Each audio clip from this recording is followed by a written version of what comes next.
Greetings, everybody. So good to be with you again. I am Aaron, joined by my illustrious colleague and recent softball aficionado, Brian Bibb. We're both professors at Furman University in Greenville, South Carolina. Honored to be with you today for God Hates Us All Radio, Episode 3. Today, we are going to focus on what we're calling feminism in metal, though a little bit more broadly talking about the question of gender in metal, the way feminism plays out as a social concept, notions of gender identity and questions of inclusion and access and the legacies of patriarchy, all kinds of really good stuff that the Trump administration does not want us to talk about. And since best I can tell, there is no government oversight over this particular live stream. And so we are glad to have you join us for the conversation. If you are watching the YouTube stream live, please drop in comments, questions, thoughts in the chat so that we can engage with you in real time and let your voice be added to our own. And if you are listening later on the podcast, we just want to make clear we are unable to play the full songs on the YouTube live stream because of copyright. We do have short clips of the songs on the Spotify and Apple streams there for the podcast. We can't play the whole thing there either for copyright reasons, but we hope that you will check out the playlists that we include in the show notes and be able to listen to this amazing music that we think is worthy of the intellectual engagement that we give it. So, Brian, as always, great to be with you again today, man. Oh, it's great. I'm glad to be here. I had the best time editing the episodes that we've done already. Oh, I'm Just glad to hear listening to it. I have to listen to all of it because you never know when there's going to be some little small thing where Aaron's like, wait, we need to cut that. Let me try that again. and I apologize. I'm the only one ever who needs to go back and cut stuff. Well, so you're more professional than me. We have to change a setting or whatever. Anyway, so I listen to it and then I go in and find copies of the song that I can use to put into the thing and edit it all up. But honestly, we had some good stuff in there. Yeah, man. I mean, I had to listen to, our conversation about Satan and Job and suffering and, theodicy in episode 2 that I thought was actually really good. That's fantastic. So I feel good about it. I think we're doing some cool stuff. And people should know when academics go back and read their work, they never think that it's worth much at all. So the idea that you think some of this is pretty good, it must be really good. Yeah. And, to be fair, you got a 2-hour podcast and there's a few minutes in there that I thought were great. No, actually, it's good. And I think we land pretty well, right? When you get so. Roughly 10 minutes out of 2 hours that's worth listening, we have done well. Yeah, that's right. That's exactly like our lectures in class, I'm sure our students would say. I mean, what do they remember? I always heard that students don't remember anything you tell them, but they remember how you made them feel. Yeah. So Maya Angelou's famous quote. That's right. Well, so that's what we're doing in our podcast. We hope that you will feel that's right. Excited, energized, encouraged to try new music, to broaden your horizons, but also learn how to think critically about music and listen to lyrics. I mean, my experience is the students, they don't even listen to lyrics. No. They don't do this kind of stuff. No. I mean, we grew up reading liner notes. Oh my goodness. All that kind of stuff. But these days the kids don't. And memorizing every picture on the album covers. Oh goodness, yes. I mean, I think paying attention to the lyrics, if it's thoughtful, can be a really good starting point for conversation. And so I think it's working. Well, and I think this is the kind of hope with this podcast, right? Is that by being critically reflective about music, and especially about the issues raised internal to the music, or, when we think about that music, this isn't just a podcast about metal. No, it's actually a podcast about human existence, about the good, about what matters, about why we're here. So when we get good at reading the text of music, we also, I think, get better at reading the text of social life. Yes, that's what I do. I've mentioned in a previous episode the Bible and pop culture class that I teach, and that's what we do. So if we analyze a song, we were listening to Lee Baines III, Good Old Boy, which is a punk song, Lee Baines III and the Glory Fires from Birmingham. And he's just shrieking, right? And then we turn to Isaiah 58, where God's like, lift up your voice like a trumpet. Yeah. And if we can do that over here, then we can do it over here. And actually, both of these relate to the things that we're doing in our world right now. Yeah. So absolutely. Well, and however you get there doesn't matter, one way or the other. I think that's right. And we're not being facetious when we say that some of the stuff we want to talk about today is the stuff that in our broader social context, at least here in America, it is like you risk your job, you risk your funding, you risk your institution and organization to even talk about stuff as obviously important to human social life as the categories that have historically empowered and disempowered bodies. So our hope today is not that we are pigeonholing the issue of gender or focusing on women in metal in some sort of like, oh, let's do that because it's its special category. It's more meant as a kind of spotlight, recognizing that ideally, whenever we talk about metal, that there are women representatives just because this is freaking absolutely, kick butt music. But too often in a male dominated industry and a male dominated musical genre, it can need these moments of spotlight to say, oh my goodness, not only are there way more bands that we should be aware of, which is, we might say, interrupting the traditional canon, which is a thing that we do in the humanities more broadly, but it's also when we focus in, it allows us to recognize that these issues also are in the background and running when we are talking about things other than gender. It's not that we're not talking about gender. It's that we don't pay attention to the way that those assumptions are already running as background conditions. Right. So if you're doing, the people talk about DEI, but they don't know what it means. But the idea that, well, that's political. You're bringing politics into this or that or the other thing. Well, it's all political. Yeah. It's just a matter of whether you recognize it or not. And are you actually paying attention to the very political, fractures and kind of the way these things, overlap on each other in terms of gender, but also class and location and America versus international, things like this. So the gender was a topic in the first 2 weeks. We didn't talk about any artists that were female artists, I don't believe. I don't think so. But there was definitely gender in that conversation. I mean, we were talking about violence and power and domination and this idea that people are feeling swallowed up by this aggressive world. I mean, if you think that doesn't have to do with gender, I don't know what to say. Well, and even the way we talked about the divine and models of the devil and the demonic. I mean, it is not unimportant that the authoritative, primarily white evangelical account of the divine, at least in the US, is one that looks an awful lot like what we would describe as a traditional masculinist model of human existence. And so when you create that model of the divine, well, then it's easy to allow the feminine to become either sort of radically pure, such that it becomes the angelic kind of model, which is stripped then of full subjectivity, right? It's less than rational, less than human, or it becomes the emotive chaos model where you end up with like the, Lilith sort of figure and the temptress, the seductress. So on both of these ideas, our model of God creates very determinate ways in which gender plays out as reinforcing the power structures in which we find ourselves. Right. So, I mean, I think the term that gets thrown around is Madonna whore. Right. So those are both terms that show up in the Bible that are in biblical tradition. They're both religious ideas. And so let's say you're a woman in the Christian tradition and you don't want to be either one of those things.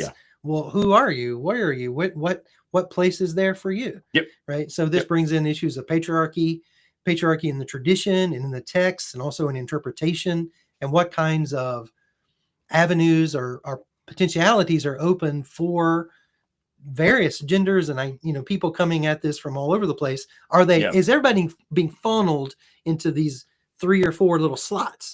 or is there a way to question the whole idea of the funneling that's taking place? Well, I think maybe a good way to start this conversation is maybe to go way back to a band called Coven, because they have this song, was it Wicked Woman She Cuts, or Wicked Woman? Is Yes. that the title? Wicked Woman. And it's so cool because what happens in that track is precisely this presentation of what I would say the category of woman does to interrupt the ease and the stability of the category of man. It's interrupting the dichotomy precisely by kind of tarrying at its intersection. Yeah, so she's a kind of a witch, I guess. This album is from 1969 and has a lot of similarities to the Black Sabbath first album, same time period. That album this Coven album has a song on it called Black Sabbath. And so it's a very interesting text to explore. But in The Wicked Woman, I pulled out one little verse. She says, she cuts a man's heart, making deep gashes. She blazes like wildfire. Love turns into ashes. What she's doing, insane. Poor man, weeping and crying. Her incantations resound. She crucifies him. Yeah. Right. So this is a woman taking the idea of, right, here's women are either these virtuous Madonnas or they're the other, the wicked woman of Proverbs, right? And taking the wicked woman and saying, yeah. In that way, it's similar to our discussion of Satan last week. You know, okay, fine. I'm the wicked woman. And what I'm going to do? I'm going to cut this dude's liver out. And it's cool because in doing that, right, where it says poor man weeping and crying, the idea is the role of the strong gets radically inverted, right? And so this traditional idea that masculinity is strong, femininity is weak, masculine is rational, femininity is emotional, these sorts of categories, I would say at its most basic, and this would be sort of a kind of vulgar feminist reading of women in metal, it really does interrogate the idea that women cannot be the strong, aggressive, violent kinds of figures, right? Well, a lot of the songs we're going to be talking about today really adopt that. Right. I mean, there really are different kind of tendencies when you're talking about female fronted metal groups who are sort of leaning into that aspect of it. Right. And on one hand, you have somebody like Ginger, where the woman is kind of scary, right? And then on the other hand, you have, Within Temptation and bands like that, where it's ethereal. Nightwish. And the videos are all like, feathered hair blowing and all this. And then a lot of times you have the dynamics between Angel and then there's like a death vocal, kind of bridge in the middle or something. But those are the kind of trends that we see. And I think paying attention to that is interesting to compare different bands, but also where might bands go in a different direction? Right. There are some of these bands I was listening to don't even really, they're kind of normal. You know what I mean? It's like, they're just a metal band. And they're not trying necessarily to lift up one image of a woman this way or that way. Right. And that's also fine. Right. Just to be a woman in metal doesn't mean I need to make songs about women in metal. Right. When this would songs be about women, especially like back in the 80s, right? The Lita Fords and Doro Peshes and stuff, right? I think they are, every bit just hair metal icons in the way that, Scorpions or Motley Crue are. But I don't think there's something radically distinctive that has to be taken up in that performance. And so in order to unpack this, I think maybe the best way to do it is to listen to this track by Coven and then come back and talk about the different, what they're called waves of feminism, because part of how we categorize some of what's going on in these different texts, these different bands might fit fairly well when we have some, sort of critical apparatus for making sense of it. So let's check out Wicked Woman by Coven. Do you know this song? I actually don't. No, this is a new one. Behind the scenes for YouTube. Behind the scenes. That's right. Everybody on YouTube. This is new for me. I mean, Bryan, the way this worked, I did research and came up with bands. You did research, came up with bands, and there was very little overlap. Very little overlap. My research, I think I ended up with a little bit more like real extreme stuff. You got some stuff that probably is more listener friendly. But so all of y'all on YouTube, you are seeing in real time, we have a list of bands in front of us and tracks and songs, and some of them are Bryan, some of them are mine. And yeah, it's kind of fun to show up and then talk to each other about things that the other person might not be familiar with. So, all right, we'll come back out of this.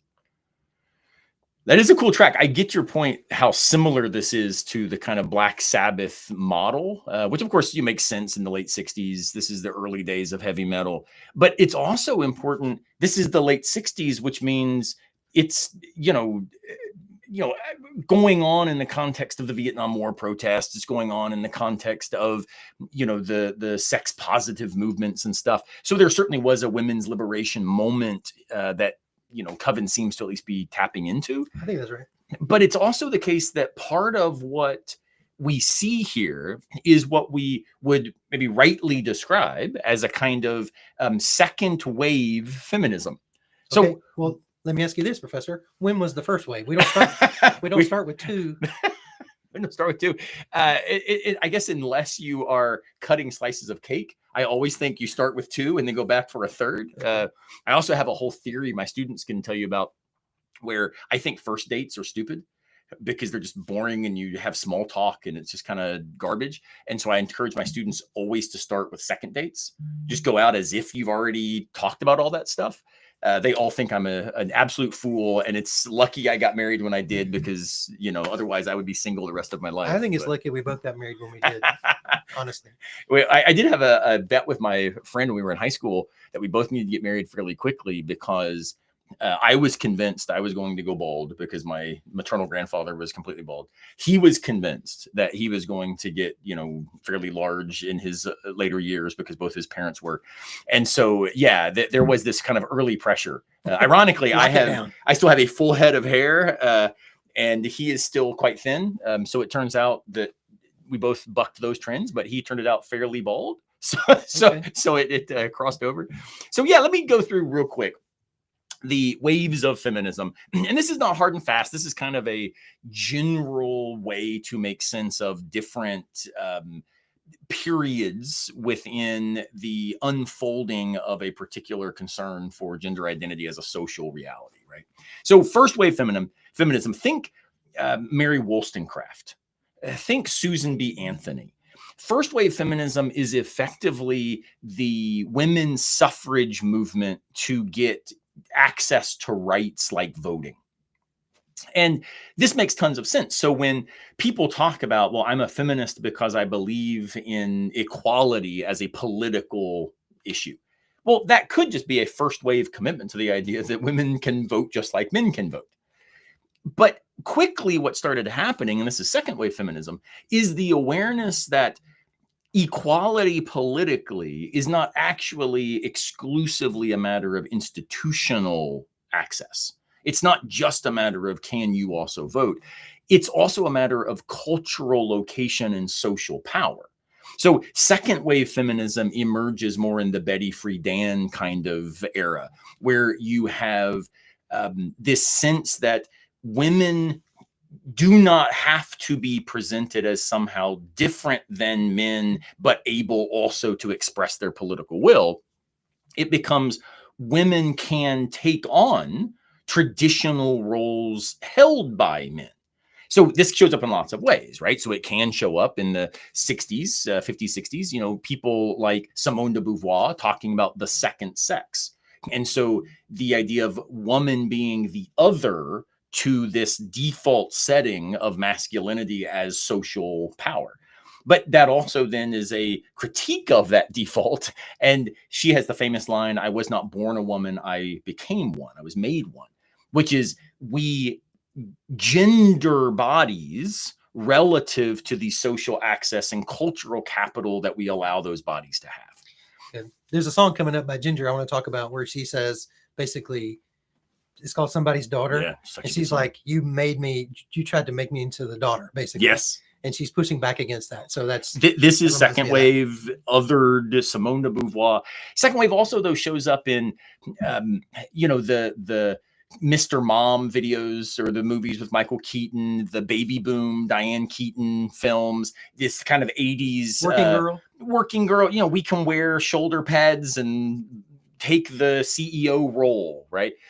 And there was this important move in second wave feminism because it wasn't just bra burning resistance to the way that they had been, engendered, but it was also an aggressive attempt to say, wherever you think I don't belong, I can go there too, right? Whatever you can do, I can do it also. And that second wave feminism is something that in many ways you will still see played out.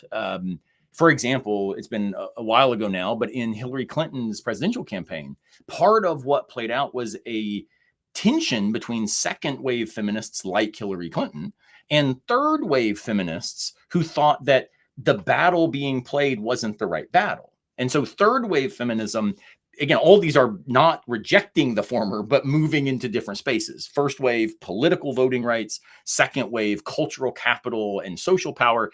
Third wave, which emerges, more in the kind of 80s into the 90s. Third wave feminism is more about what we might call recognizing that identity is not something localized in one embodied category. That we are men, women, as our social identities might play out, but we're also raced, classed, we are religioned, we are geographied, regioned, right? All these different facts are part of how we make sense of ourselves. And so here you get people like Judith Butler being one of the famous kind of early third wave feminists saying, what it means to be gendered is that we play a certain kind of performative role. And that's not just, hey, we want cultural capital. It's that we are actively constituting what counts as capital in the first place, right? And so what Butler suggests is that identity is a performance that we play and forget we play. And so this is where you end up with what's sometimes called this internalization of one's own oppression, where you take yourself up as being woman or being man or whatever it is, without recognizing that these are cultural frames of ideological reference constituting the way our world looks. So you end up with some conflict, for example, between the feminists and the womanists. Yes. Right. So womanists are basically offering a critique of feminism to say, well, this is a white woman's scenario, and they're not adequately taking into account the role of race and class. Right. And And this is where you get people like Kimberly Crenshaw, Patricia Hill Collins, others that come out in these spaces. And this is what's sometimes referred to as intersectionality theory. And intersectionality theory is, again, going to say there is no what it is to be a woman. That doesn't make any sense. And so the second wave claim, I'm a woman, I can do X. It's like, well, but woman isn't a category that is somehow stable in that way. And that's what then morphs into, we need more nuance. We need more ways of understanding these performances. And so the way that a woman of color performs embodiment is likely to look different than the way a white woman would perform their embodiment, right? Which then has political implications. Absolutely. Once it boils down to, okay, what's our policy going to be? Or what kind of issue do we need to foreground? Right. Those things actually matter. Make a big difference, which is then what rises to the level of what we sometimes will call post-feminism or fourth wave, hybrid identity theory. And this is where, especially influenced also by queer theory, which was sort of coming into the space as well with critical race theory, kind of in that third wave moment.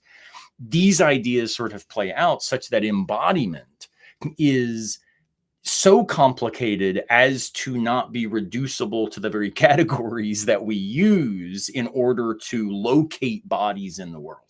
And so this is where you'll hear a lot about things like, trans identity becoming more important, which too often is understood as a claim about gender, but it's way more complicated and subtle than that. Right? It certainly speaks to that idea, interrupting dichotomies, but trans theory or trans feminism or trans, racial identities, this hybrid model is trying to think about the way in which binaries are part of the problem.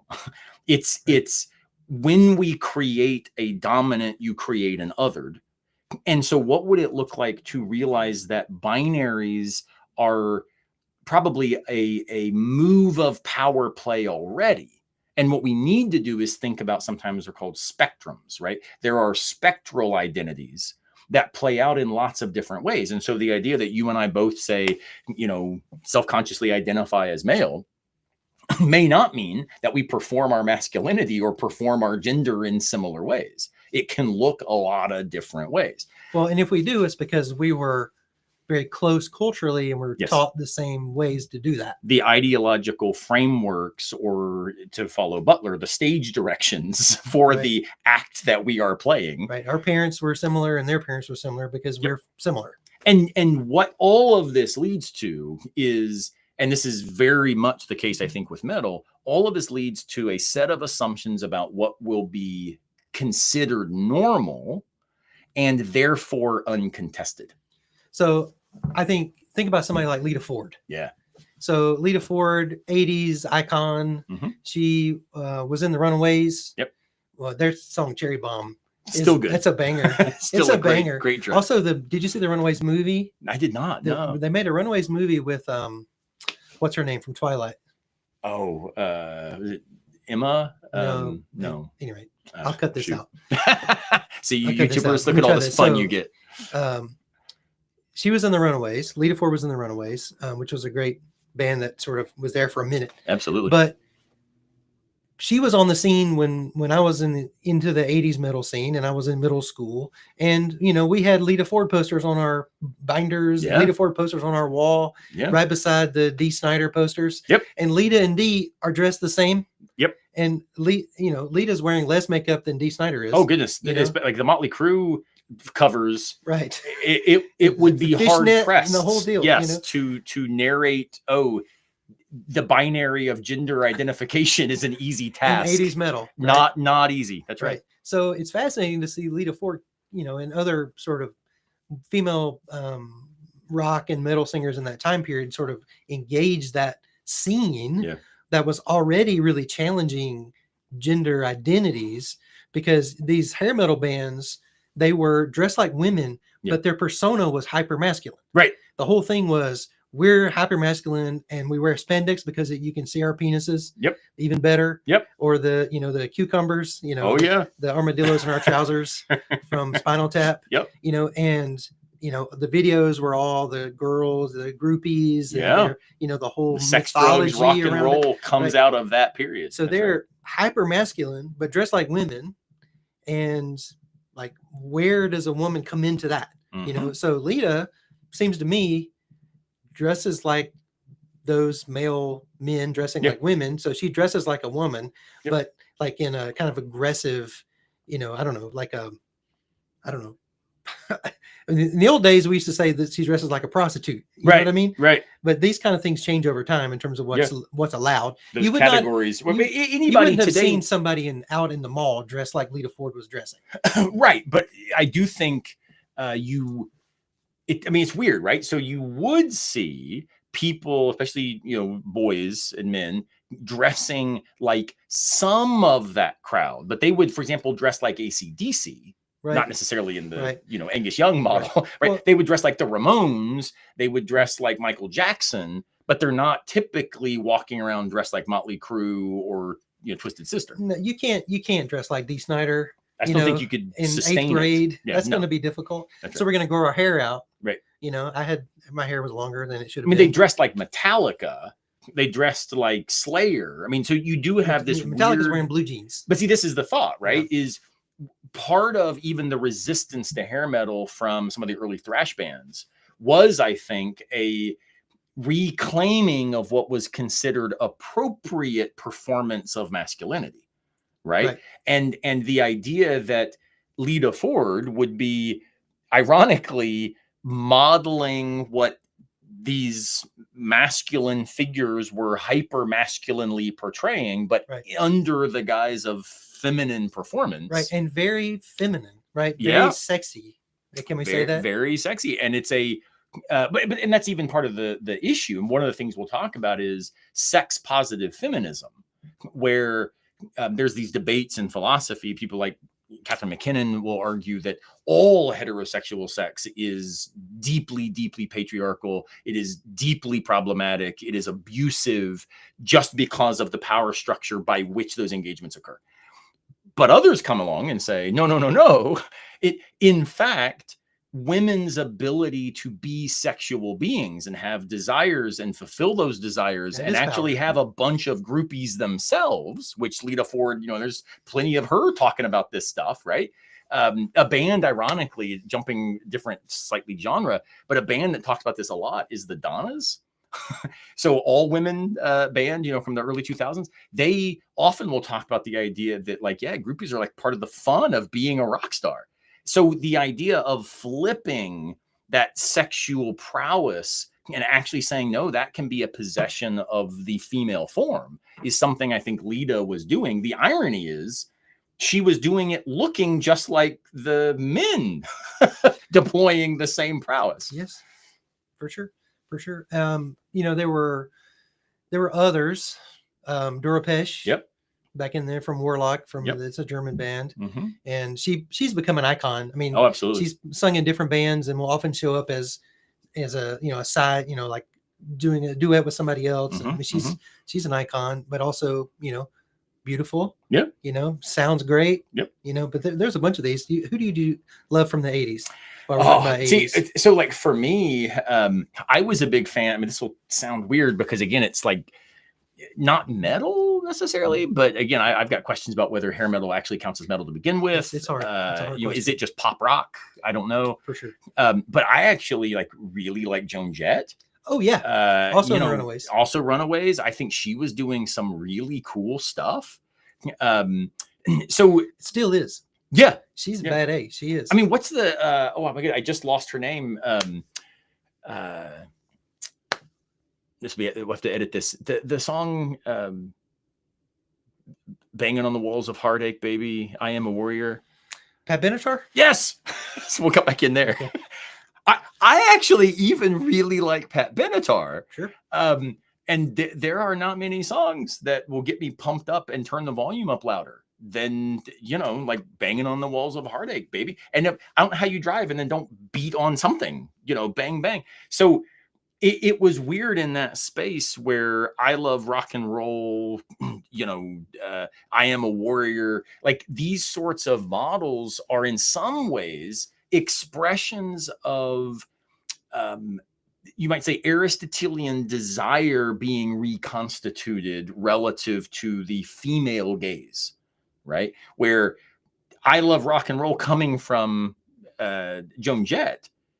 That's actually really rebellious, right? Because I can love this thing that in many ways you, society, culture, tell me is not appropriate for my desire. Instead of, I love my boyfriend who loves rock and roll. Exactly. Right. So, I mean, we go to metal concerts and other rock concerts, and there's a fair number of women there with their guy. Yeah. But you also just see women. Oh gosh, yes. Who just like it, Absolutely. And sometimes people she found her guy because they were both in that scene, in that space. But I think that in general, these days, my experience has been, even though it's a lot of women, a lot of men, mostly men probably, but there's a significant number of women, and then the metal community is pretty accepting. Yeah. And they're very happy to say, yeah, come on. I think that's right. I think, well, before I go into that, because we're moving now into a hybrid question of the role of sexuality relative to femininity. Do you want to listen to Lita Ford? I think we should. I think we should listen to Lita Ford because her voice is really good. Yes. Like it is a metal voice that is, I think, underappreciated. So yeah, which track you want to hear? Well, the one I was thinking about was the duet she did with Ozzy. Yeah, If I Close My Eyes. If I Close My Eyes, because that was a very important song. It's her biggest, by far biggest hit song. Yeah. But by doing a duet with Ozzy, this is her stamp of authenticity. Oh gosh, yes. This is her stamp of like, yeah, she belongs here. Yeah. And now it's cool to have a Lita Ford album, right? Because Ozzy is like basically he's co-signed her. He's co-signed her, and like if the question of, well, is Lita Ford metal? Her songs are not hard by modern standards, but she did a duet with Ozzy. No one gets to be more metal than if you duet with Ozzy, then you at least are in the group. Yeah, you know what I mean. You count. So that's right. And it's a cool song. It's a cool song. And Ozzy, he does great ballads. He's not a crooner by any stretch, but some of his ballads, he's a very emotional singer. Yeah, and I like his ballads a lot. So let's check it. If I Close My Eyes Forever by Lita Ford. Enjoy this one. Yeah, that is a cool track. It's weird for me to think about just the way in which metal functions in the 80s into the 90s, in part because of the way that I think the 80s in particular depended on a kind of gender role playing that was, if certainly not stable, as we just talked about because of the hair metal performance, it was destabilized in ways that got quickly restabilized, Sure. reaffirmed, right? And I Sure. do think early thrash, early death metal, the speed metal, a lot of those bands were, I think, going out of their way to interrogate the ways that we had started to let, and here we'll use some terms that are necessarily laden, metal had gone soft. So now you get Pantera. Yes. Right? That's right. Pantera is Cowboys from Hell. Right. It's right? like back to pure aggression. Yep. Vulgar display of power, pure aggression. And all of this is, I think, absolutely misunderstood, if not taken as a rejection of the inroads that femininity had seemingly had in this space that was a male space. Now, I don't think that that's to say these artists were saying, oh, we've got to reaffirm gender identity. I think for them, they were just like, ugh, this is garbage music. What happened to the aggression? The whole point of metal is a kind of undermining of, like we talked about with the devil, an undermining of the status quo that our parents have handed us. But wait a minute. She's my cherry pie. I mean, like, there could be no hypersexualized, misogynist song than this. Was it Bobby Brown was the actress in that one? Whatever. Like, the whole idea is this was in many ways horrible for women, and yet perceived as music that like your parents could listen to. It was radio friendly. You had to have the power ballad, right? And so then you've got Pantera coming in and is like, no, F all that. That's not going to be on the radio. We're not going radio friendly. Our fans will be, whether men or women or, however we identify, everybody's welcome if you throw the middle finger up to that space. Right. So I don't think that it was a reaffirming of traditional masculinity in the name of masculinity. I think it was in the name of aggression and rebellion and opposition to the norms. Well, let me ask you this. Do you think the development of the mosh pit is inclusion of women? Because of the danger. It's anti-inclusion of me. Right. That's just because you're old. And yes, and even when I was young, I was small.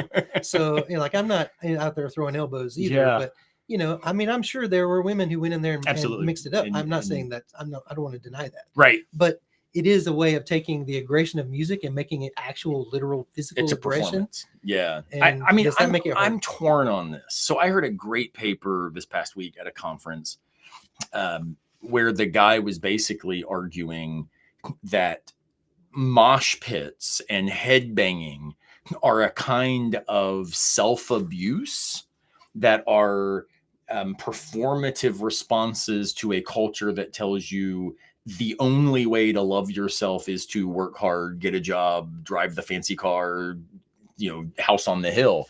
And it's like, no, watch, I will go abuse my own neck by whipping my hair back and forth, right? So I tend to view the mosh pit differently. I see the mosh pit as absolutely a space that is violent, a space that is non-inclusive. I mean, my goodness, like disabled bodies, right? The mosh pit is not an inclusive space. It is a space where horrifying sexual assault and groping goes on far too often and should be condemned, and has been by many bands and leaders of bands. But it's also a space, and this is sort of my view of like the ideality it represents. It's a space where it is a pulsing, moving collective of humanity, where all that really makes a difference is that you get this, right? You are part of the we who is not defined by them. And so I actually see mosh pits as, in principle, though not in practice. In practice, yes, I think there's an awful lot that's horrifying. I hate the people, it's almost always dudes, that do the whole like, kick and arm swinging nonsense. Like, I think those people should be kicked out of the shows. I hate that stuff because it's radically individualistic and non-inclusive. Like, it's actively, if you get near me, you're going to get knocked down. So, and I hate that stuff. Your sort of more idealistic explanation, it sounds like, think about what I've heard about like house music and clubs in New York. And, sometimes those clubs were places where people of different, genders, sexualities would find each other. And it was like the mass of bodies, and we're all, the beat is very strong, and we're all just vibrating together. Yeah. So that's how you see for me, that's at least how I choose to see it. Okay. Okay. So I'm consciously acknowledging that this is not the only reading. But I do think that, especially as metal progresses, I'm thinking think of like the late 90s. So one of the most horrifying pits ever, if pit's the right word for it, was at Woodstock 99. Oh, it's terrible. Again, I'm not entirely sure pit's the right word, but mass of humanity, 100,000 people, like all moving and vibing and breathing together. But it also actively becomes a space of rampant sexual assault. People, get abused, people get concussed, people get killed. Like, and the thing that motivated it was Fred Durst, who basically says, they've asked me to, the video we can find online, like he says, they've asked me to try to get y'all to calm down. And then they play break stuff. My response to that is, screw that. This is a metal show, and they play break stuff. And I've got no tolerance for that. I think that is not only a failure of moral integrity for just being a social being, but I also think it misses the point of what, again, the ideality of that space is. So when Rage played before Limp Bizkit, I think it was amazing. Now, still getting a little crazy, and people were starting to burn stuff that was part of the stage, and things were getting out of hand. But when Rage gets up and is talking about know your enemy, and 100,000 people are moving to this, the enemy is not anyone else at this space, right? It's the enemy are, those that work forces are the same that burn crosses. Like it's the power structure of oppression. And so that ideality is absolutely one that is, I would describe as inclusive. I would even say feminist, in the space of, it doesn't matter your body identity, it doesn't matter your social status, it doesn't matter your class background, it doesn't matter your education, it doesn't matter if you're religious or not. When we're all here, right? F you, we won't do what you tell us. Like, I think something about that is powerful and worth defending.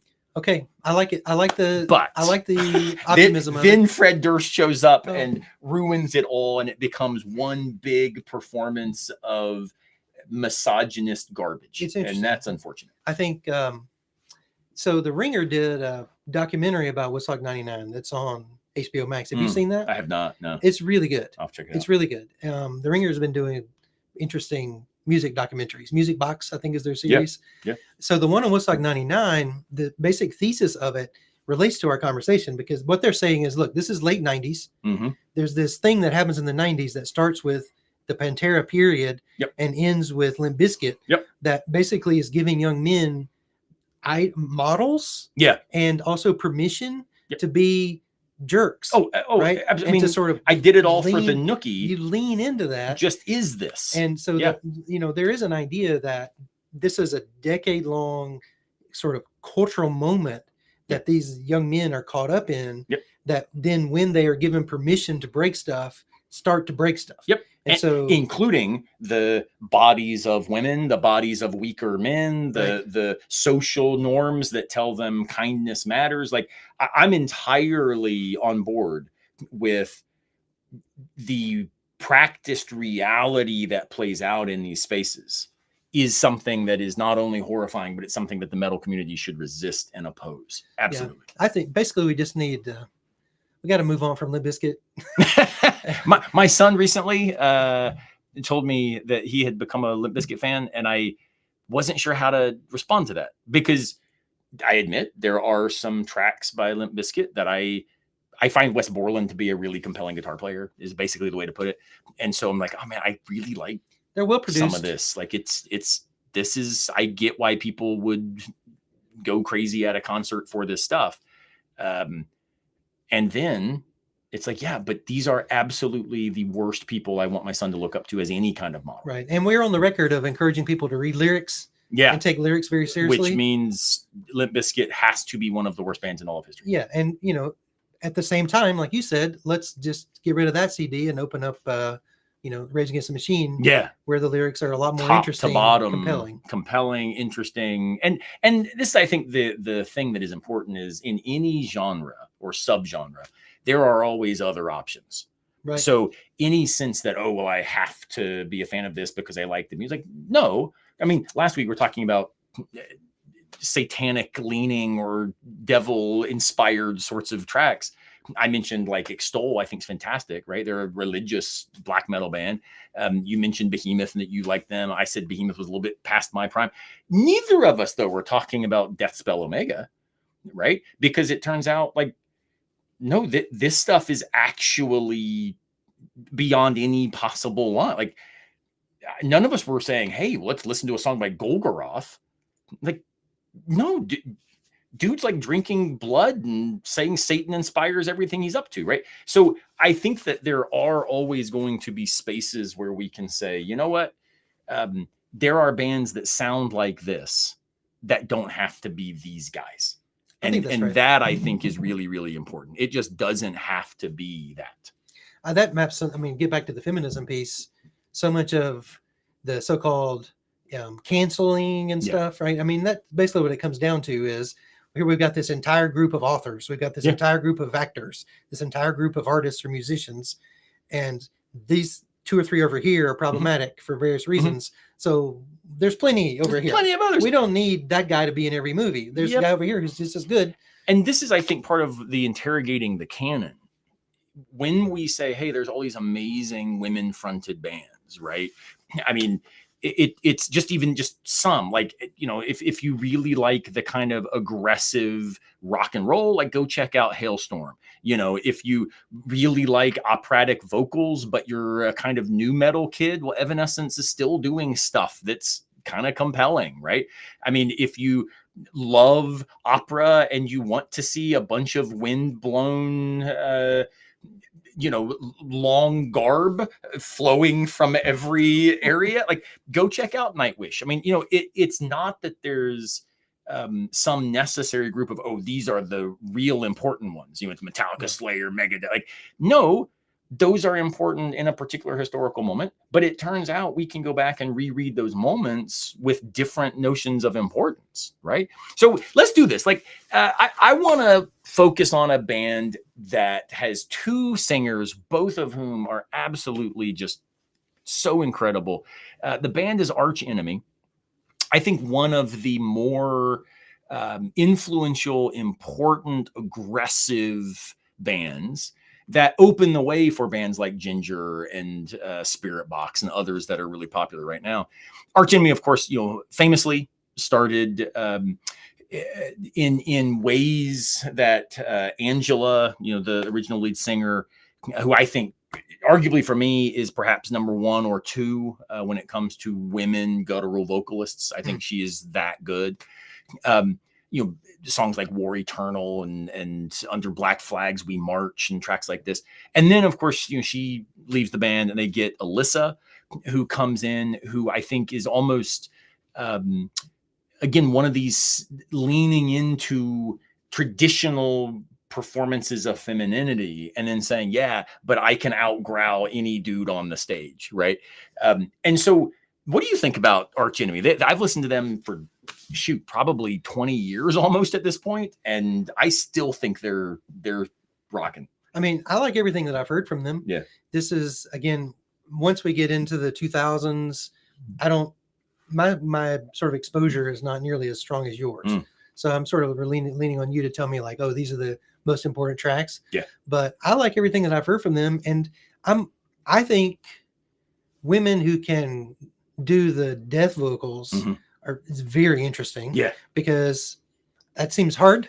Yeah. And the women who can do that, that's pretty impressive that they're able Right. to do that. And you get some women who are able to transition back and forth between a kind of ethereal, angelic sound, and then that which is basically a demon growl, and that's very impressive. Yep. And to me, I'm always looking for music, especially metal music. If you talk about, it can be very genre bounded. Yeah. And, I like a lot of, for example, genre literature. So I like, sci-fi novels, or, I like detective novels, whatever. These things are very genre bounded, but the best ones are the ones that have a little something, right? And so I'm always looking for bands that will participate in a genre, like whether it's death metal or, symphonic metal or whatever, but they're able to either through the vocal performance or through the songwriting, or there's some musicianship in the group that just really takes it to a different level where there's something, oh, this is not just your run of the mill X, like they're doing something a little different. And it seems to me Arch Enemy would be that kind of a group that's, doing some interesting stuff, even in a pretty well-worn space. Well, I mean, so they are cool, and to give you a sense of kind of why I think they're one of the most influential, they kind of really show up at a particular time. So, founded in 1995, Swedish melodic death metal was kind of the sub genre that we would put them in. But the members of this band, right? Just give you a list. Have members who were in other bands like Carcass, Armageddon, Carnage, Merciful Fate, The Agonist, right? Nevermore. Like, so this is a band of people who have been in bands. It's not, a kind of, upstart band coming out of left field. They're in some sense like a supergroup. And yet this supergroup fronts with, Angel Glasgow, who's just powerful would be an understatement on any possible scenario. Right. And so she's not powerful for a woman. No, she's just powerful. That's exactly right. Like it is the case that, making sense of the way that they just shoot. I mean, it's a punch in the mouth. And what's cool about Glassow's stuff is she is so physically domineering in the presence, right? It's not just a lot of like think of Corpse Grinder from Cannibal Corpse, right? Famous voice. I actually kind of find it a little bit boring, but his stage presence, I mean, when he's doing his head whipping, it's impressive. But otherwise, it's an awful lot of just standing, cupping the mic in one spot, right? Like that's kind of the way a lot of death metal presents. Angela's stage presence is absolutely, I mean, fists raised, feet up on, the monitors, super inviting to the crowd to kind of participate in this movement. It is I would say, dominant manifestation of what it looks like for power to be on display. And so I find them, give me an example, I find them way more interesting as a performance than the vulgar display of power in Pantera. Pantera, though I like Pantera, and it's hard not to, right? I mean, I'm a groove metal kind of guy. However, there's also an awful lot about it where it just kind of is, a bunch of sweaty dudes without shirts yelling and jumping around. But then you get Angela come out, and she is in control of every single person in that space, and they are in the palm of her hand. And then when she growls into the mic, for me, it's like what, female empowerment looks like in real time. But it is an inversion. It's because she is, you might say, this kind of second wave model, right? Of I will do anything you can do, and I'll do it better and more aggressively and more angrily. Right. So she's not going to do, I'm a woman, I can also do metal. It's, I'm a woman, I'm going to do death metal vocals, and, it's indistinguishable from whatever the better men would do in that genre. That's right. But she's doing it. And she's doing it, and it's powerful. So let's listen to a track. War Eternal is one of the great ones. Under Black Flags We March, I think, is also one of the really, really good ones. But let's listen to War Eternal by Arch Enemy, because what it does is, I think, models if hair metal was performatively, visually confusing gender, this sonically confuses gender. But again, I say that as a good thing. I'm not defending that we make it stable. I think you would be hard pressed to listen to this track without watching the video and be able to image this singer according to your expectations. Right. And I think that's pretty powerful. So yeah, let's listen to War Eternal. So listen, but also Google image search. Yeah, afterwards. Or YouTube. Yeah. That's right. YouTube. Arch Enemy, War Eternal. I want to, it might be fun to do here next because she's in that same mold. Yep. Let's do that. She's like a new version of that. Let's do it. Also, do you know this? Yeah, they're freaking cool. This one and then also this one are interesting because these are different genre. Like this is extreme metal. Extreme. I mean, that's just metal. straight up extreme metal. Yeah. And then this is doom metal. It's great. But we haven't talked about any doom. Yeah, let's do that. Sounds I good. think those are great. Sounds good. But and I don't know what else on your list you want. No, it sounds fantastic. Yeah. So I hope you enjoyed Arch Enemy. If you've not listened to them, I think they are well worth your time.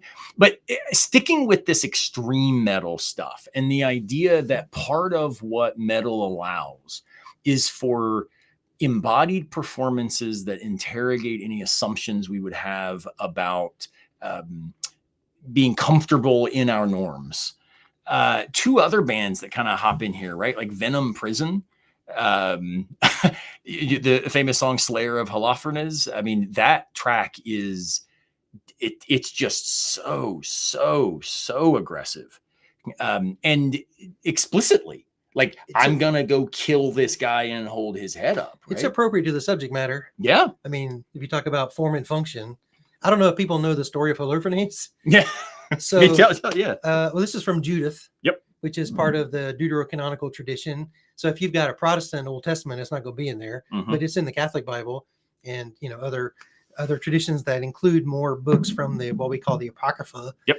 So basically, it's a fictional tale set during the period of the Assyrian invasion, and there's this bad woman named Judith, and all the people in Judah are quivering in fear because the Assyrians have invaded. And so she then gives a prayer to God out in public. And you know this from a Pentecostal tradition of prayers that are really sermons. Oh, yeah. And when she basically shames these guys for their cowardice and inability to trust God. But basically what she does is she puts on her best dress. She goes into the Assyrian camp and talks her way into the tent of the Assyrian general, who then thinks he's about to, have a good time. Yeah. And she proceeds to start drinking with him. And then he gets drunk and passes out. And while he's passed out, she cuts off his head and sneaks out of the tent.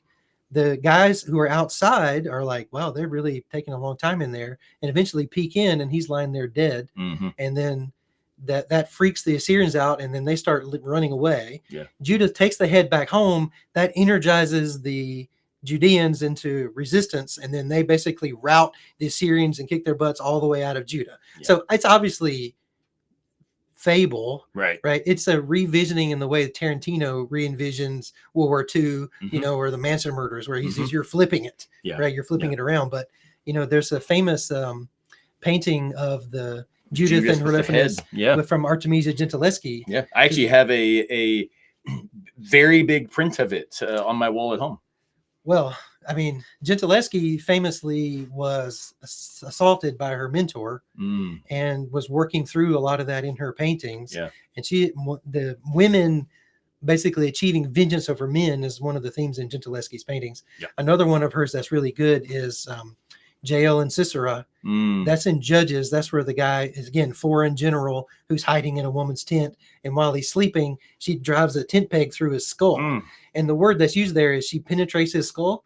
Right. So he's expecting to do some penetrating and instead is being penetrated by a woman. Wow. So you've got these stories that are very interesting inversions in the Bible that, they're singing about. And it's all part of that same thing. And I think, Judith and her Holophonies, that's mainstream. Yeah. That's like right down the middle feminist Oh yeah. text. And so for them to have a song, claiming to be the slayer of him, it's identifying, of course, her with Judith. Yes.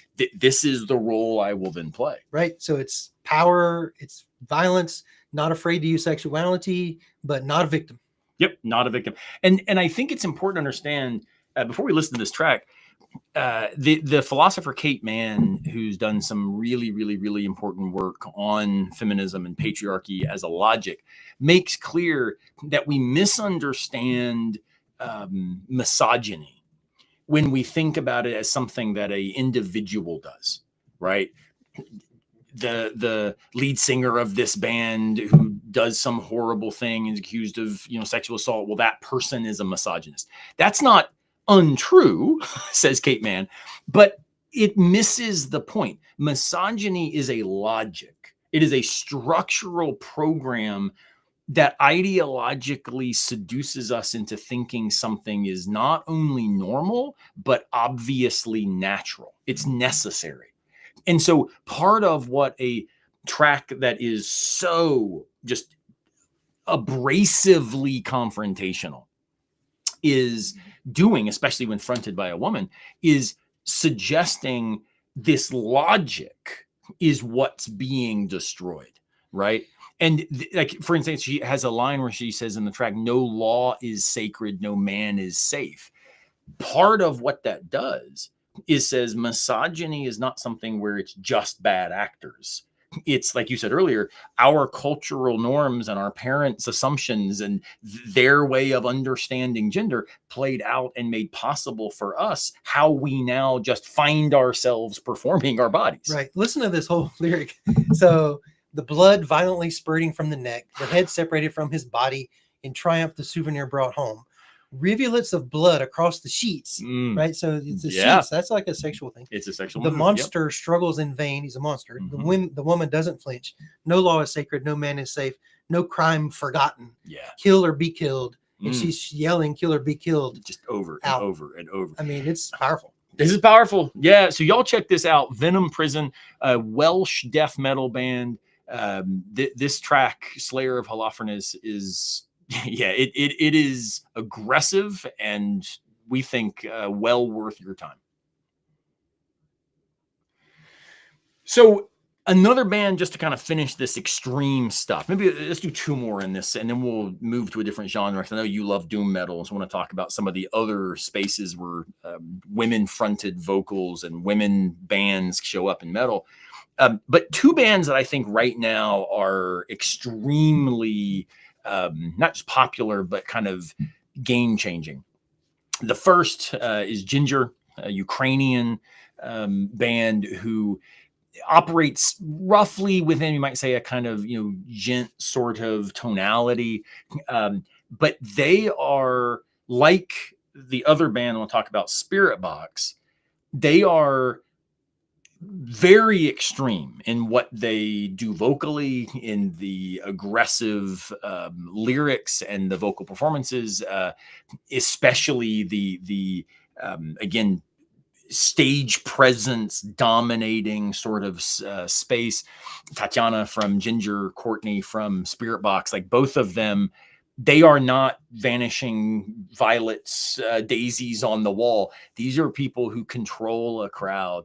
And to be honest, no one in the crowd is thinking like, oh, well, they're a woman. They think like, no, this band is just crushing it. Right. Nobody's thinking, wow, I wonder, can I date this woman? No. That's not what it's about. It's not the space. And yet I don't think that they are, you might say, denying sexuality or repressing, their performance as also something that embraces femininity. In the feminine body. I mean, Tatiana, again, like, will wear makeup. It's certainly a space that is not like actively trying to celebrate what we might call the kind of like underbelly of ugliness. I think some bands do some of that. I don't think these are those bands, but they are interesting also because they have the clean vocal, extreme vocal contrast. And I like that. And I think that it's gotten popular, because it's a little bit more accessible, right? Songs like Circle With Me from Spirit Box are a little bit more accessible than songs like Cellar Door, which are just straight out guttural from the opening to the close. I far prefer Cellar Door over Circle With Me. Songs from Ginger like Sit, Stay, Roll Over, I far prefer over songs like Pisces or Someone's Daughter, even though those are cool. Like I like the aggressive stuff kind of start to finish. The other stuff sounds a little bit too metalcore-y for me, but neither here nor there. A little too Hot Topic kind of played. Wow. That said, they are so cool because in the clean verse guttural, part of what happens is, I think, a maximal confrontation between expectations and reality, because Tatiana and Courtney both, they are unbelievably good clean vocalists. Yes. Beautiful voices, and then on a dime flip to just straight growl. If you just heard it, It's you would amazing. think they had two vocalists. They have to have two vocalists. My wife really likes the track Pisces until, quote, I don't know why they have to ruin it when she starts growling. I'm like, Vanessa, this song would be irrelevant and forgotten if not for those choruses. Like, that's what does it. And she's like, I love it until then, right? So let's listen to both of these tracks. I want to listen to Pisces by, let me back up. I want to listen to two tracks, though. Someone's Daughter by Ginger, and then I want to listen to Circle With Me by Spirit Box, because Someone's Daughter in particular, like Pisces, has the clean to distorted vocals, but the lyrics of Someone's Daughter speak to this Simone de Beauvoir moment. And so I think you've got these pulled up.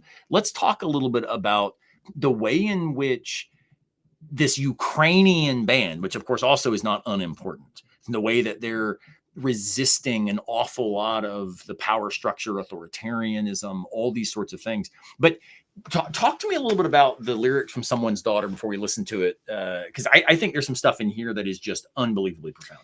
So it's a song about femininity in a male-dominated world, and a woman trying to find her way into it. So she starts by saying, you teach me how to be a man, though I am someone's daughter. Already, this is about expectations. Yep. What is she bringing to it? What kind of expectations are being placed on her? And the douchey father that once a boy gets a girl, well, you're gonna learn to play softball instead of Barbies or whatever, right? Like, the point is, both are equally constructed. Right. It's not that one is somehow natural. It's just that the way that it is constructed to be preference man, that would be the desired thing, right? You taught me how to be a man. This idea, I think, is something that is, interrogating, right? We should challenge that. Right. So she tries on the armor and it doesn't fit. Right. So she can't wear the armor, but she's still fighting. Yeah. So what happens is she says, I have to combat the world alone. My gentleness turned to rigidity. Yeah. And once the soft skin is nothing but scale, one by one, I lead unequal fights. Eventually the beauty's nose is broken and I faint. Life feeds me bullets and stones, and I stitch myself up alone. Yeah. Right. So she's crying. She's feeling sadness. She's feeling pain. Which we should pause, though. That itself is something not many metal vocalists would have a line. If I cry, I will run my tears inside of bloodstained cheeks. Like, it turns out that there's also, when people talk about DEI and they say, well, this is horrible, it's messing up the country. Part of what it's doing is actually allowing us to realize our embodied experience opens new perspectives on how to see the world. And if we think that everybody's just the same and their experiences are interchangeable, we would miss the fact that Tatiana can do something here that fundamentally Tamaraya can't. It's just fundamentally a different expression. Yes. And you don't want to, there are some male, songwriters in metal who maybe are a little more emotional than others. But she continues, she says, look, if a woman's wings are trimmed and her radiance dimmed, this is over. You will see her ride a broom with a force to be reckoned, to be no longer the second. I'm no longer a daughter. I eat them for breakfast. Basically. So she's it's agency. Yeah. She's gained her own agency, her own control, Yeah. not defined as daughter or warrior, but as just who she is. And she's finding her own power, right? So Yeah. they tried to make her into one thing, and she's able to find internal strength Yes. to overcome on her own terms. Yeah. Basically. And then the last line, I have the audacity to throw the first punch. Right. Like the idea that in this sense, a just war model anchored in a theory of gender that says you need to be, again, this vanishing, daisy, this seen but not heard. You are here just as a kind of accessory for the male model of how to engage the world. Or you get like movies about women who've been abused by men who then kill those men, like Sleeping with the Enemy. Right. But they're celebrated, but it's because they were given that prior. Yep. Right. They were the victim. And she's saying, I will not be that. I will not be the victim. I'm going to throw the first punch. Like this is you might say the best defense of the Bush doctrine that has ever been offered is someone's daughter. Nice. Let's listen to this track by Ginger, and we'll come back and listen to them by Spirit Box, and then move on to a few other genres before closing out today. So for what it's worth, my favorite Ukrainian band is a band called 1914. I want to make sure anytime we talk about Ginger, go check out 1914 as well. But Ginger is just absolutely rocking. They are so good. Their videos are great. Oh, so well done. Yeah, especially Sit, Stay, Roll Over. Check out that video. It's in sort of interrupting this idea of the caged woman. Right. And she's being told to sit, stay, roll over as if she were a dog, sort of to be kept by men. But then she takes over. And she's going to take over. Oh, man, it's so powerful. It's amazing. So Spirit Box, we don't need to spend a ton of time with, but I do want to listen to a track just because I think they are hands down, I think, the most significant band in this sort of space right now. Let's listen to Circle With Me, just so you can hear the clean and distorted, but then also check out Cellar Door. I think it's actually the more interesting track, but it does less to model this kind of, clean, distorted vocal tension. So let's also listen to this. So let's listen then to Circle With Me by Spirit Box. All right, so we've done lots of extreme stuff. But before we move on, I do want to look at the lyrics to Circle With Me, because it starts off, feel the weight of a martyr, it could all be yours, cut down the altar, visionary and deepest fake, dirty gold, the colors change, hands are frozen, feel no pain, I just want to hold the flame. Like, part of what's happening again is this, what is it that I've been made to be, right? And then later she goes on and says, nothing sacred, nothing lost. When birds of prey invade my thoughts, they promise I will feel the pain, not strong enough to hold the flame. And again, this whole idea is, can I actually be the one capable of holding this power, holding this, this desire? And this constant refrain of feel the weight of the martyr, right? But then it ends with circle with me. And that, of course, is both a pit, right? Enter the circle pit with me, but it's also circle with me in the sense of, as she puts it, climbing the altar and claiming the place as God. Circle with me, like rise with me, as almost like an updraft, right? Circle the flame as we move up in its heat. We will be the ones that emerge victorious. So again, it's a little bit less on the nose as the Ginger track, Someone's Daughter, but it has that same idea of, you've made me out to be this thing, this martyr, and yet I'm going to emerge as the God from the ashes that you thought would result. So I hope you all enjoyed Spirit Box, Circle With Me. Now we'll go into Bryan's space and talk a little bit about some female doom. Well, I was interested in this artist named Chelsea Wolfe. Yeah, so good. Chelsea Wolfe? Absolutely. I need to pull up the lyrics. Give me 1 second. Any of y'all watching on YouTube while we are looking up some things, please drop in comments in the chat. We'd love to think with you. So glad you're with us. Okay. So I'm interested in this band, or this band fronted by Chelsea Wolfe, and the artist is just Chelsea Wolfe. It's not a band name, which I think is a interesting choice. Also cool. I like that. Yep. You know, I mean, dudes have done that, right? So here we go. The song that I think I want to play from her is called 16 Psyche. 16 Psyche. And basically, it's a kind of internal exploration. And it has to do with the mind and the body. Yeah. So here's what she says. I've spent in different beds many moons, and that's the way I prefer it. I can't, she said, I'd save you, but I can't hide. I feel it crawl up my legs. Let me wrap you up in these thighs. It gets me out of my head again. I can't, she said, I'd save you, but I can't love. 16 Psyche, coma till quivering. I knew all along I can't. Yeah. So in that, what I feel, and again, it's not exactly on the nose, but I'm thinking body, spirit. Yeah.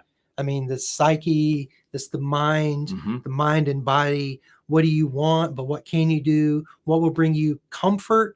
But what will then promise comfort, but isn't actually comfort? And even the idea of self-trust, right? Which I think is one of the great structural realities of the logic of misogyny, is what we might call social gaslighting.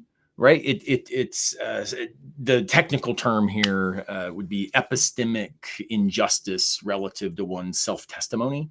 And so the idea is that should be on a t-shirt.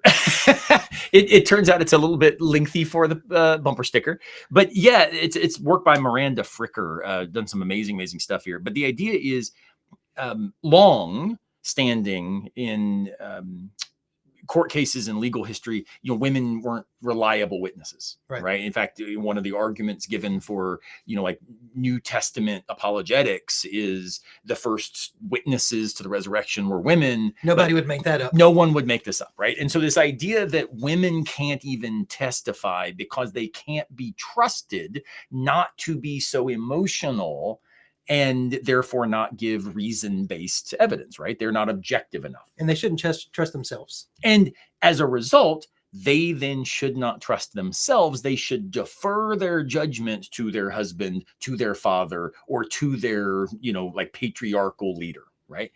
And so this deep injustice of this kind of social gaslighting to where women can't even trust themselves leads to this internalization of one's own oppression that plays out, we might say today, in many contemporary church communities with a complementarian theology where men and women are, kind of need each other. So A, it's heteronormative, like deeply, but then B, it's this idea that women take themselves to be their best self when they find the man who can be what they need in order to kind of help them in their own struggles, right? And part of then what we see Chelsea Wolfe doing in this idea of saying, I can't, right? And maybe even might say that the psyche is kind of split, there's 16 different layers and 6 different modes. It's because real self-possession and self-trust are what misogyny undermined from the outset. My wife and I have been having a lot of conversations on this topic. She's a woman who grew up in the South in a family that had strong men. Yeah. And she had brothers, and the thing that she started realizing, well into her adult years was, look, the kind in my world, the kinds of opportunities that were open for men were not open for women, not structurally, but just kind of implicitly. Yeah. And even in the sense that the women wouldn't pursue them. It was self-censoring, right? Self-limiting, because they had sort of absorbed that thing. That's right. And one of the things that an interesting sort of trend, if you think about, I have sons, you have a son. Yep. We don't have daughters. Right. I always wanted a daughter. I hope that I have like 10 granddaughters. Like I really do. But one of the interesting ideas in parenting girls now is this idea that, well, what does a girl need from her parent? Right. Is to hear, you can do it. Yeah. I believe in you. Yeah. I believe you have what you need to be successful in this thing. Yep. And when they say, I want to try this school, Mhm. or I want to try this hobby, or I want to make this trip, I want to Yeah. travel in this place that might be got a it. little out of my comfort zone. Yeah, Go make it happen. do it. Yep. Instead of your first question being, let's unpack all the dangers. Right. Let's unpack all the bad things that might happen. Right. Right. Well, and it's over even, time, it makes you smaller. Oh, absolutely. And it's so interesting, given that we talked earlier about part of what the 90s did was this kind of ascendancy of, what we would call toxic masculinity, but the ascendancy of the kind of mode of masculinity that was take it, it's yours. If it doesn't open, break it, right? That kind of model. But now we find this reactionary opposition showing up in some of the kind of bro culture support of Trump, in some of the overt disregard for the things that DEI offer, right? And again, anybody can have reasonable critique of different kinds of institutional policies, absolutely. But the idea that one would be opposed to different opinions, different views being part of a truth-seeking social community, that people would say, no, well, if you're opposed to equity, well, who then is unequal? Like, you have to name that. If you don't want to include, well, who then is getting excluded and on what basis, right? And so part of what's happening now in this reaction against DEI is, I would suggest, the pendulum is swinging back to the kind of toxic misogynist logic we saw in the 90s that thankfully got, at least in some ways, chipped away at during the 2000s. And then, of course, the claim is, well, then the woke left ruined society and everything's gone to hell. And I think what we're watching is, in some ways, a return culturally to the very thing that we rightly walked at least some distance away from. The interesting wrinkle in this is, I think, in this moment, not the band, metal is more progressive than our society is on these issues. A lot of art is. The very people who might be saying get rid of the woke nonsense and the woke mob and DEI is garbage and on and on and on and yay American greatness and all these sorts of claims, but are they still going to a spirit box show? Right? My hunch is, if yes, then their cognitive dissonance has not yet raised to a level of visibility. That happens. Right? I mean, you get, Republican congressmen saying Rage Against the Machine is their favorite band. I mean, it happens. So there's some kind, but I would actually suggest that the people going to those shows are probably the people saying, this is so dumb. Of course, inclusion is good because we are the traditionally excluded. Right? That Rage was trying to create, that Lita Ford and Ozzy modeled, that we of resistance and rise, resist, revolt, these kinds of ideas are in some ways precisely what metal makes possible. And so when you've got somebody like Chelsea Wolfe showing up in this, more gothic doom metal sort of space, it's I think powerful as a critique of our social structures that we too often just ignore as behind the scenes or separate from art. I think you're exactly right that what we're seeing now is regression. The question I have is, was it always there and now it's back on the surface? Right. Did we put veneer over it? Yeah. And, that certainly is a possibility. Certainly possible. I mean, do you remember there was that terrible tragedy where the helicopter crashed into the plane and the kind of smugness that was felt among certain people when they found out that the helicopter pilot was female? Right. Because obviously she's there because of DEI rather than, no, she might be there precisely because she was better than all the dudes doing this job. And they know nothing about pilot training or authorizations or how those assignments are determined. It just, you make these basic assumptions, so there's a whole rhetorical nonsense that's happening over here. But in terms of did we make progress on race? Did we make progress on gender? Have we, And if we did, the problem was that people thought we could then claim victory over racism and be post-racial. Well, post-racial just has now led to a situation where open racism is somehow a thing that is not only not getting prosecuted, Right. but it's actually yielding pardons Well, from they're casting the elimination of DI programs as post-racial. right, which in fact, it's again, there are plenty of nuanced challenges and critiques one could offer to any manifestation of any perspective. Sure. Right, And any institution. and so that's why it's important, like, you know, to hear us frustrated by this pulling back on DEI is not to say that there are not reasonable criticisms of the way certain diversity, equity, inclusion programs have been deployed. However, to act like we are getting rid of these because we are no longer racist, we're getting rid of these because we're no longer sexist, or that those programs themselves were racist, or that they were actively instigating. It strains the capacity of a reasonable person to find that compelling narrative, and yet this is what we're watching in real time. And so part of why we wanted to focus on, you know, women in metal and feminism in metal is to try to suggest that with all of its warts and wrinkles and problems and mess, and metal has definitely been a contributor to the logic of misogyny in many ways. It has definitely contributed to the logic of racism in many ways. It is definitely something that we should challenge in the name of the very ideals that it ostensibly claims to be operative in its community.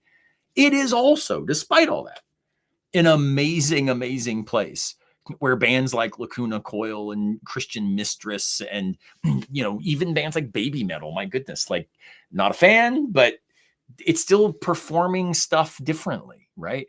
And you get everything from, you know, OTEP to Butcher Babies, and everything from In This Moment to Nightwish. There is stuff here that I think is misunderstood if it is dismissed as just music or just art. And it's not one thing. I think we've done maybe this is just the tip of the iceberg, but maybe we've done enough to show this is not one thing. Yeah. And these bands are all individual, and these artists are individual, and they're navigating these issues in their ways. And some are over here and some are over there, and they have different ways of performing or of presenting or engaging, which is kind of one of the points of the most recent sort of feminism, which is like, look, there's not just one way to do all this, you know. And unfortunately, that's the problem when people in power primarily, but anybody says stuff like, oh, that's why there are only two genders. What's being said in that claim is not just what they take to be being said, right? The person making that claim probably is just trying to appeal to what they take to be common sense, and the fact that, look, you know, is it a pink balloon or a blue balloon? It's like, so I don't want to declare as deeply vicious the person who would say such a thing. However, what is being said in that saying is a stabilizing logic that erases the dynamics of human existence as ideologically framed. And that sucks, because when you do that, it's effectively like saying, well, we would all think it's bad to tell a student, oh, you want to be president? Psh, screw that, you're too dumb. Like, no, that'd be the worst teacher ever. It's the worst parent ever to say, no, you're a girl, you can't do X. And yet that's effectively what's happening when we say there are only these two categories. It has to work this way. You know, for Joe Rogan and Theo Vaughn or whoever, who I don't think are MAGA bros, but certainly are adjacent to those spaces, when they, you know, understand like masculinity needing to look a particular sort of way, and it typically is associated with muscles and aggression. Well, metal has certainly played into that as well.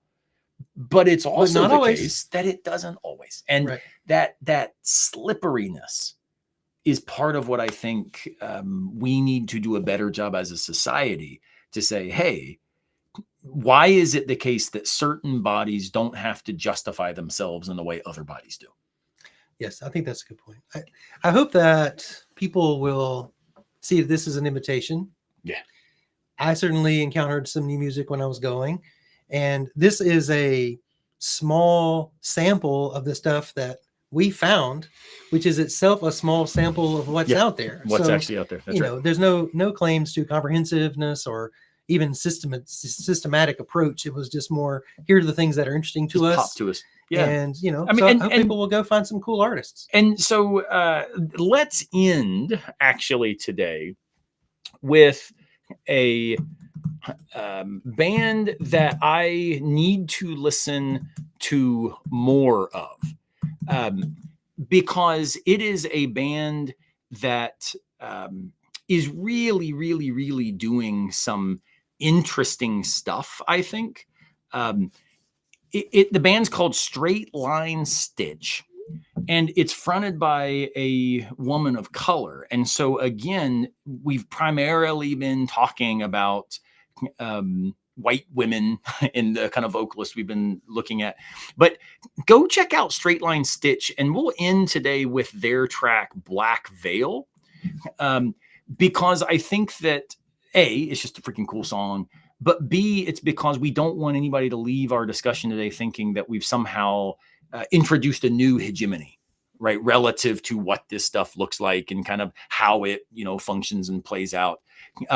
But this track also, I think, is a nice way to end. Bryan, read some of these lyrics, because I think this is a cool way to invite us into the dynamism, the complexity that we want to land with today. So right off the bat, she goes, show yourself, show me your face, Yeah. Show me who you really are.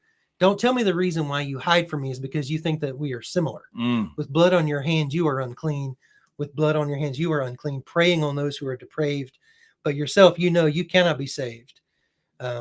Forgive you? How can I? Yeah. I can't even forgive myself. So. Yep. It's just so powerful.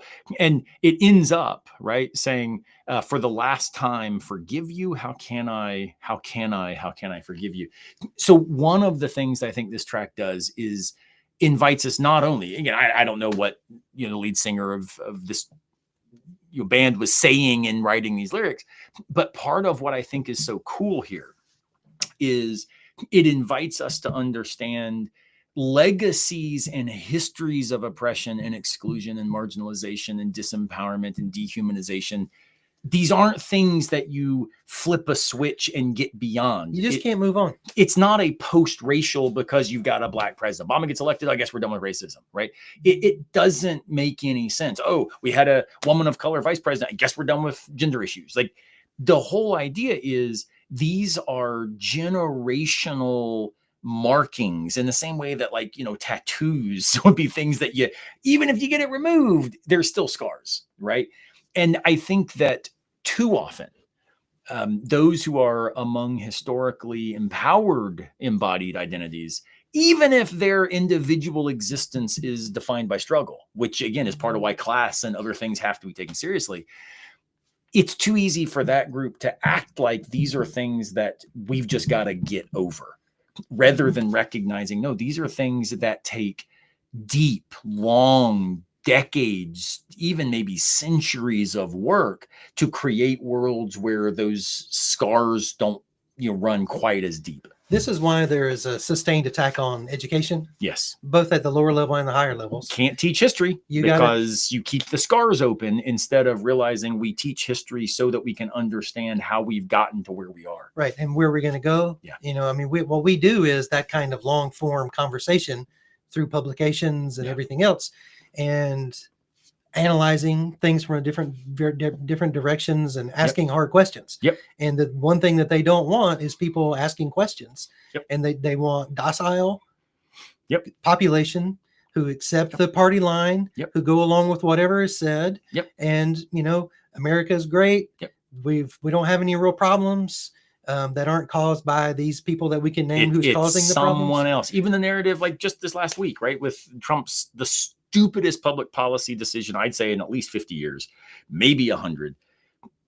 Tariffs that make no sense, that are justified in ways that don't make any sense. And all of this is about blaming some other for a problem that you take yourself to have. And Jon Stewart said, in fact, on the Daily Show last night, was so smart. He said, if you are the richest country in the history of the world, you don't get to be a victim. Well, yes. And this is so powerful, right? Because the whole idea is you might have all kinds of inequalities and problems in your society. And he goes on to then say, that's not a supply issue. That's a distribution issue. Like you have let this be who you are. And we've got to take up who we've allowed ourselves to be and then make possible different ways of moving forward. That requires understanding history. That requires not, guilt-inducing misery, victim naming. That's not what we do. That's not what we do. We invite people to think reflectively and critically so that they can envision different ways forward and not just sit, stay, roll over when, the authority shows up and says, do what I'm telling you. We need the Rage Against the Machine that says, no, F you, I won't do what you tell me, in the name of precisely a world where understanding a straight line stitch invites us, look, how can I forgive you? What you've done is not only erase me, but now you're erasing the histories by which I could have been seen. And that's just horrifying. I mean, we just got to keep doing what we can do. We do what we can do. And hopefully even silly things like a professor sitting with another professor talking about heavy metal. It's what we can do. It's do the best you can with what you got in front of you and pray and hope and rally and organize so that others will do this together. And that's back to my mosh pit theory. Man, if you want to see moments of true collective human engagement where your immigration status, your gender, your identity, none of that stuff matters, go get in a really good mosh pit. Okay, I'm going to do that tonight. I love it. Well, hey, let's close out today with Straight Line Stitch. And thank you all so much for rocking with us, for throwing up the devil's horns with us and continuing to think critically about stuff that matters. We'll see you in a couple weeks and come back with our next episode. Y'all take care. Horns up.